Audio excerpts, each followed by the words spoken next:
ডিব্ৰুগড় জিলাৰ টিংখাং সমষ্টিৰ অন্তৰ্গত ৩ নং হলগুৰি গাঁৱত ভক্তি ৰসেৰে এক উখল মাখল আধ্যাত্মিক পৰিৱেশৰ সৃষ্টি হৈছে। শ্ৰী শ্ৰী বৈকুণ্ঠপুৰী হলগুৰি আই ন সত্ৰৰ প্ৰতিষ্ঠা দিৱস উপলক্ষে কালিৰে পৰা দুদিনীয়াকৈ এখন বিশাল আইনাম অনুষ্ঠানৰ আয়োজন কৰা হৈছে। এই পবিত্ৰ অনুষ্ঠানৰ লগত সংগতি ৰাখি বৃহত্তৰ অঞ্চলটোৰ প্ৰায় ১৫খনো অধিক গাঁৱৰ আইসকলে পৰম্পৰাগত সাজপাৰ পৰিধান কৰি একগোট হৈ আইনাম জোৰে। আইসকলৰ এই ভক্তিপূৰ্ণ সমাগম আৰু নাম কীৰ্তনে সমগ্ৰ হলগুৰি অঞ্চলটোক যেন এক দ্বিতীয় বৈকুণ্ঠপুৰীলৈ পৰিণত কৰিছে।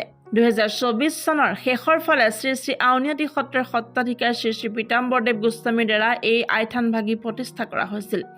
কেৱল আধ্যাত্মিক বিশ্বাস আৰু ভক্তসকলৰ মুখে মুখে হোৱা প্ৰচাৰৰ ফলতেই আজি এই সত্ৰখনে এক বিশাল ৰূপ ধাৰণ কৰিছে।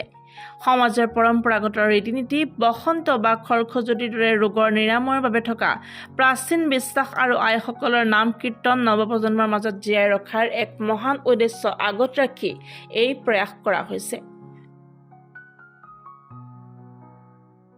বহুত সুখী, মানে ভগৱন্তৰ ফালৰ পৰা মোৰ অন্তৰে সুখী হৈছে আৰু এই ভাগে মানে ঈশ্বৰৰ সুখী হওক, আমাৰ আই মাতৃ দেৱীসকলেও যাতে সুখী হওক। আৰু এই উদ্দেশ্যে আজি মহান উদ্দেশ্যটো আমাৰ খুব খন্তেকীয়া হ'ল, মানে আৰু আমি প্ৰচাৰ কৰিব নোৱাৰিলোঁ। প্ৰায় ১৫খন গাঁৱলৈ আমি বিশেষ আইসকলৰ নাম শাসনৰ কাৰণে আগবাঢ়িছিলোঁ। যিটো নাম আমি ভগৱন্তৰ যি চৰ্চা, মনৰ চিন্তা বা ঈশ্বৰৰ চিন্তা, এয়াই হ'ব নেকি।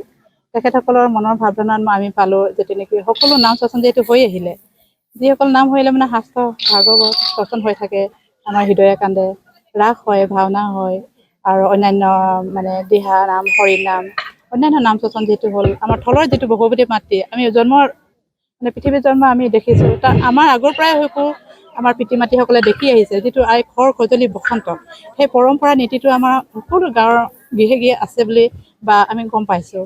সেইতে তাৰ নীতি কৰ্ম আজি আমি সকলো একত্ৰিত হয় আজি সেই পৰম্পৰাই আপোনালোকে দেখিলে পাব, প্ৰত্যেকখন গাঁৱৰ পৰা এখন সৰুকৈ বেনাৰ আৰু তেনেকুৱা সাজপাৰ নিয়ম নীতিৰে।